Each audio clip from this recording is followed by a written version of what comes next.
Well, hi everyone and welcome to Rob Evans 365. It is day number 366, day one of the new year.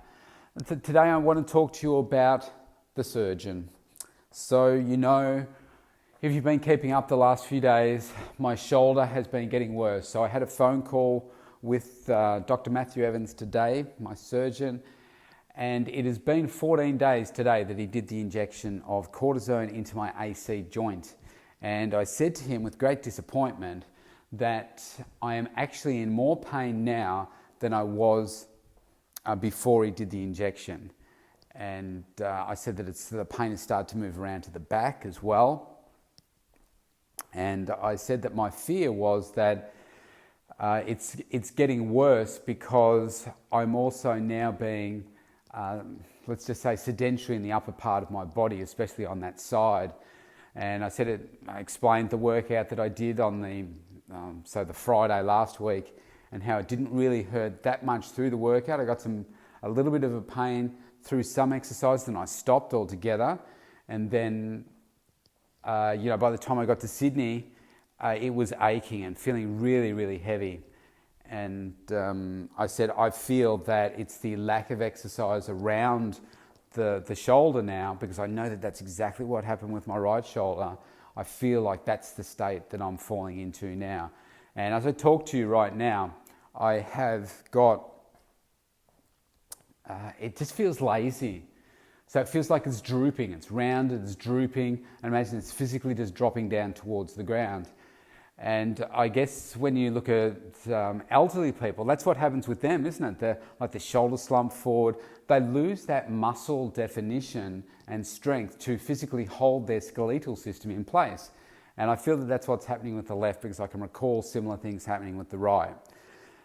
So he didn't strike me as being super concerned. I guess he sees a lot worse things, but he said that it sounds like, if the pain is getting worse, he said it sounds like it may be tendon related, even though he said that the surgery in the photos of the tendons was actually good. There was no problem with them. He says it sounds like there's something going in there. So guess what's happening? I'm off for an MRI. So he wants to have a look inside and see what's going on. So I'm waiting for a phone call, the next few days, I suppose, from his assistant, and they're going to book me in for an MRI over the road from his suite. And he said it'll probably happen in about 2 weeks, because he's not back for a couple of weeks. So I think what they would want to do is have me do the scan. They give you the images pretty much straight away, and then go over the road for an appointment with them, with Matthew, and then to see, okay, where to from now.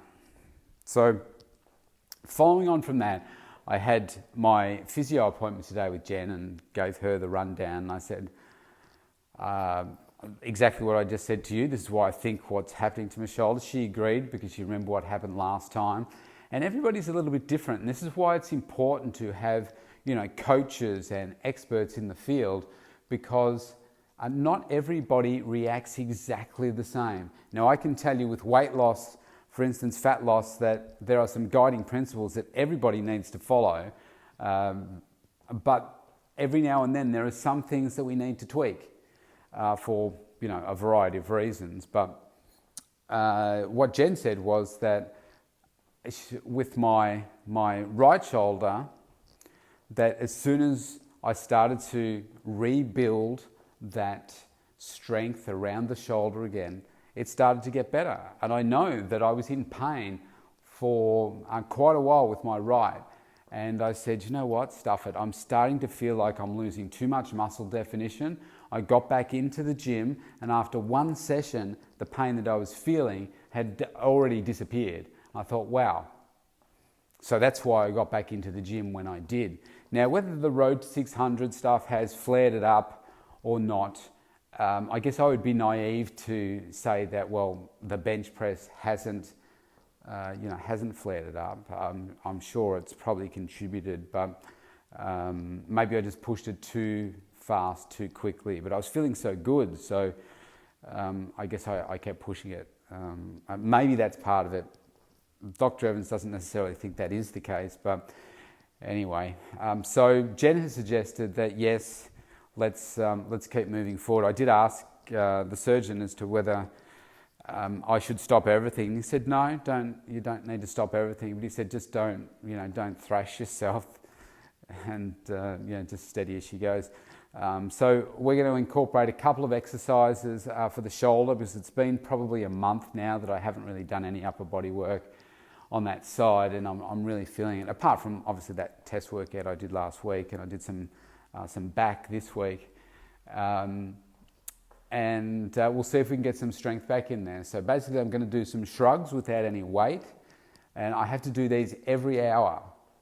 Every hour I need to do these, and then I'm doing one that's kind of like I'll say a bent over row, a one arm dumbbell row, if you can imagine what that is, except without a weight, and just making sure that I retract my scapula as that's the shoulder blade, as I'm doing each one, and to do that every hour, and see how that goes to contributing towards making the change, because it just feels tired and fatigued, and like I just want to let it hang down.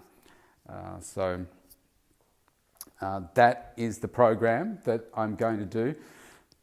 So what's the point of telling you all that? Well, obviously there's people out there that are concerned about how my shoulder's going, how it's impacted the road to 600 and everything. But I guess the main point was to explain to you, how does this affect the mindset? Because the body is one thing, but it's the mindset. I talk about the mindset of the athlete and how badly affected an athlete's mindset can be when they have an injury or illness, because they're so used to training so hard and so consistently that when they have to stop, that's when things can just go crazy. Like they're seeing all their team members out there competing and winning or losing or whatever, and they're not part of that. Like, people will love to belong to something. Now, if you're a great player, you're one of the best players, for instance, and all of a sudden you're out of action, and all you're doing is watching from the stands. I mean, you didn't sign up to do the sport that you do to sit there and watch it. You want to be part of it, and being part of it is so different to just observing it. So I guess in my case, so I'm an athlete. I consider myself an athlete because I live like an athlete. I train like an athlete. I just don't compete. So what it does for me is, if I'm completely honest, it's hard work, because when I can't use my upper body, it takes out things like even biceps. Like doing bicep curls and so forth on my left side has been hurting. So it takes out arms, it takes out shoulders, it takes out chest, it takes out back, that I can, properly use the way that, I like to exercise. I can't do those things. What can I do? Legs and abs, basically. Now, you can say, well, you can still do those things, and I do, but it's hard. It is hard to not be able to work the other things when, that's three other elements of 3/4 of, what's required to do the other parts. But that's one side of it. The other side is, I've got 2 legs, I've got 2 arms, I've got 2 shoulders, and I know that it's with time it's going to get better, just like my right one did, because there were times when I'm feeling like I'm feeling now, and I thought, man, is this ever going to fix? When's it going to round the corner? And it was when I got back into the gym to do those things. That's what started to aid my recovery. So the reality is, my road to 600, it may be in a couple of, maybe it's in another 12 months' time that I need to do it. Maybe it's December next year that I need to aim for it, or June next year, something like that. What I need to do is be sensible about this, because obviously I don't want to have surgery again. I need to see what the results of this MRI are, listen to the surgeon, and we go from there. Maybe it's just a case of with the rehabilitation that I'm going to do, it's just going to naturally get better. And I've got about another 2 weeks. In that time, I'll be able to do a bit more rehabilitation to see, okay, is this going to make a difference? Is it hindering it? Is it making it better? Because of how the pain is shifted, I am feeling confident that I can reduce some of that pain. I do believe that the pain in the AC joint, I mean, it's still so tender. If you touch that point, it's like, oh man, that's so sore. But I do believe that I can make significant progress. So we'll see. It just takes time. I've got to be careful. So what do I do? Well, I focus on the things that I can control and I can do. I can't control the pain. To some extent I can by not worsening it. But what I need to do is make sure that I'm in control of my workouts. So perhaps it's planning different workouts. So what I'm thinking as we speak is that I need to change the focus for probably the next month or so to something different. Now, as I'm talking about this out loud, I've got this new program that I'm wanting to release to people. I won't tell you what it's called yet, but basically it's an abdominal program to help you get a more defined midsection and get some six-pack abs, really. For those that, like anyone that wants to go on that journey, is going to get closer to getting their six-pack abs. But if you're closer, then you're going to get more ripped, more defined. But even if you just want to lose weight and strengthen your abs, this is a program that dramatically helps. So right now my mindset has still been, because I've been waiting on the surgeon, has been to keep working towards Road to 600, working the legs side of things, and obviously not doing anything else. It's playing with my head that I can't do the other elements, and I'm feeling like a bit of a failure in that regard. So what's that mean? I've got to reset some new goals. So I'm thinking this program that I was just talking about, the ab one, could be a good place for me to go. So, another 6 weeks, the reality is I'll have the MRI in a couple of weeks. I'll know the outcome of what's going on with that. And then I can, it's not just going to be healed just like that. It's going to probably be at least another month. I could do this 6-week program, get some phenomenal results, be focused on doing that, and still focusing on the legs, but having a big focus on the abdominal section and some cardio. And it will just mean that my mind is now shifted from what I can't do to what I specifically can do, because some of the ab exercises that are in this program I would need to modify because I can't lift the weights to do the ab one that I want to, but it just means doing something that I can do. And do you see how that's just a slight movement? Nothing has changed apart from a shift in my mindset and the focus and what the goal is. So I'm doing this on the fly, just out loud. I'm thinking that's the way that I might go. And again, that will get me back on the horse, because I have to say that the last month has been like a real kick in the guts, and it's felt like I've had to really pull the pin right back. So, I was so motivated with the Road to 600, and I was making progress every week. It made every single mouthful of food I had, every single thing that I did, I was so focused about what it was that I wanted to achieve. It was an amazing feeling. Now I feel deflated because of it, and I can only do like 1/3 of the exercises. There's like 3/4 of my workouts I can't do, and 1/3 is all I can do. So legs, I can't do deadlifts, I can't do chest. So 2/3 of the Road to 600 I can't do. So how does this relate to you? You're going to have these things happen in your life as well. It doesn't have to be surgery or something, but people, especially in winter, go through these ruts where they don't know what it is that they're doing. People stop turning up to sessions, especially like PT is different because there's accountability issues there with people that get them to come along. But if they're sick, people get sick and they don't come. I don't want them to come and get worse. Boot camp, it's cold, it's wet, it's indoors, but still it's dark, it's cold and wet a lot of the time when people come. And they won't come because it's cold and wet and dark. And they think, oh, I'll just stay home, stay warm, and I'll watch something on Netflix. It's like, okay, well, that's one opportunity for you, but that's not helping you get closer to your health and fitness goals. And so, so few people set clear targets for themselves. So few do it. But those that do are the ones that achieve the great results. But it's not just about setting a target, it's about following through. So like this 365, we're up to 366 now. Day 366. That took a lot of commitment and still does every single day for me to do this. I could be thinking of other things that I could be doing with this time when I'm recording this for you that I could be doing. But I choose to do it because I know it's an important part of people's success journey and hearing about what I'm doing and the struggles that I'm going through so that you can relate to them and you can use some of these steps and the tips that I'm giving you that work and you can apply it to your own life.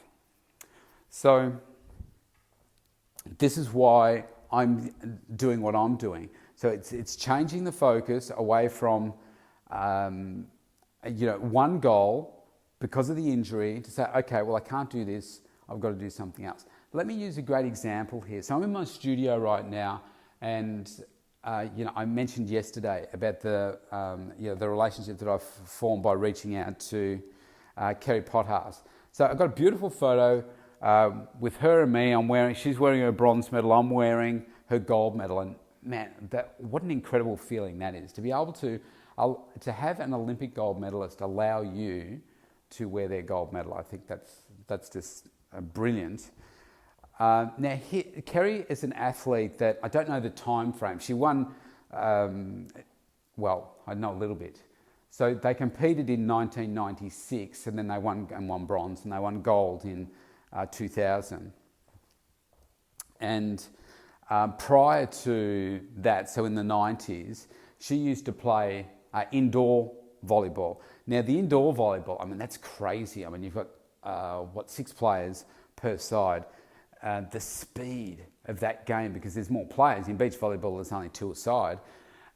The intensity is massive, but also the impact is a lot greater because you're landing on floorboards as opposed to sand. And Kerry had a knee injury, like a career-ending knee injury, and she moped around for, I'm not sure what the time period was, but for a long time. And then one day, her partner, which I assume is now her husband, came home and gave her a beach volleyball. And she's like, oh yeah, what am I going to do with this? And that was the start of her going out and trying beach volleyball and then realising that, you know what, this game is not as hard on my joints as indoor volleyball was. And like 96, I think it was, that the Olympics used it as a trial sport, and now it's part of the program. And because she knew that was coming up, she thought, I'm going to train for that, and I'm going to do, I want to become an Olympian. Because I think her goal was to become an Olympian with indoor volleyball, but she could no longer do the work that she needed to. So that's what she did. So she just shifted the goal. Different ball, different floor, different surroundings, because now it's outdoors as well. But she achieved the ultimate and probably achieved a greater outcome than she ever would have on indoor volleyball, because there's no Australian side that was ever going to make it to the gold medal stage. Now, she just worked hard with her and her partner Natalie Cook to become as great as they were. So it's easier with 2 than I suppose with the whole team and so forth, and when you're not in control of all the training and everything, but she was in this case. So I think that's a great example of adversity is going to hit you in the face sometimes when you don't expect it, you don't want it, but it's there. You have to deal with it. You can crawl into the corner and have a cry about it and feel sorry for yourself, or you can stand up and make some different choices and achieve a completely different outcome that may in fact have been a blessing in disguise, and you could achieve something greater than you ever thought you could ever see possible for yourself. And that's what I'm going to do with this particular goal. There's no gold medal involved, but when you're not a competitive athlete, this is the hardest part. How do you maintain that focus and enthusiasm with each and every workout? That is the toughest part. Yeah, how do you keep eating the right sort of food when you're a high achiever, but you don't have a particular goal that you're working towards? That's what is the most challenging part. So I like that idea. I'm going to do that, and then that will give me a 6-week period to rest the shoulder, still feel like that I'm working towards something that's really important for me, and come back bigger and stronger. And maybe it's a case that the road to 600 just cannot happen this year. If that is for the long-term betterment of me, then I come up with a different goal that I can start talking about, like the one that I'm talking about. And maybe for me, it's about taking some update photos to show how you can transform your abdominals, how I do it myself. So at age 50, 51 this year, can you have a six-pack at 50? Absolutely, of course you can. So then what does that do? Well, not only does that keep me accountable if I'm going to be, photographing myself and putting it online, which is something that I never would have thought I would do. Maybe that's the accountability and focus that I need to keep working towards that. And actually, do you know what's funny, having just said that? Elizabeth, she has issues with her shoulder at the moment as well, through a different issue, but it's similar pain. So her road to whatever we said it was, 375, hers isn't going to be able to happen either. So we're both in the doghouse with our bodies. So this might be something that she can do too. I mean, she's already got a defined midsection, but maybe we can make the muscles stand out a little bit more. So that'll make her feel good because she's ahead of me at this stage. I got more fat on my body than she does on hers. So anyway, that's what's really important. Goals in the face of adversity, so that you don't give up, you don't stop. Because when do you stop? Never. You never stop. And there aren't any excuses. You just find a way through it, around it, over it, under it, whatever, to keep moving yourself forward. Because my health is so important to me, my body is so important to me, that I'll never stop. I will always look for opportunities to enhance what it is that I have, the gift of this body that I was given, and I treat it like a temple. And that's how you should think about it as well. So that's me out for today. I've given you plenty of food for thought there. And thank you for listening to the first day of the new year, day number 366. I'll talk to you tomorrow. I'm going to go do some rehab exercises for my shoulder. Bye.